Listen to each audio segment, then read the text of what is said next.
उन्होंने भी तमाम चीजें तय करते हैं, क्योंकि आप प्राकृतिक खेती के लिए भी किसानों को लगातार प्रोत्साहित करते हैं। किसानों की तो अलग अलग समस्याएं हर प्रकार पे रहती ही हैं, लेकिन आप ये कह रहे हैं कि आपकी सरकार ये मेक श्योर करती है कि कोई भी प्रॉब्लम हमारे हरियाणा के किसान को नहीं आए।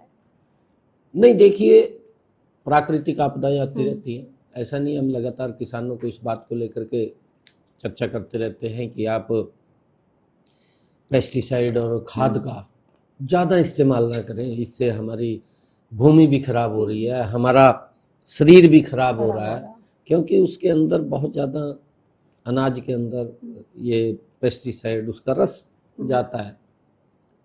अभी मैंने 2-3 रोज पहले मोरनी के अंदर एक कार्यक्रम किया, लगभग एक MOU साइन किया, एक कंपनी आई थी, कंपनी के साथ बैठ करके हमारे किसानों को उन्होंने कहा कि मुझे 2-3 चीज़ों की आवश्यकता है, एक मिर्ची, एक हल्दी और एक अदरक, परंतु उसके अंदर शर्त ये है वो अपनी टेस्ट करके ले जाएगा, उसमें न खाद गिरे न दवाई गिरे, प्योर प्राकृतिक हो। किसानों के साथ 1500 एकड़ पे MOU साइन हुआ। वो कहने लगा कि मुझे तो 4000 से भी ज़्यादा चाहिए, परंतु कम से कम 4000 एकड़ चाहिए।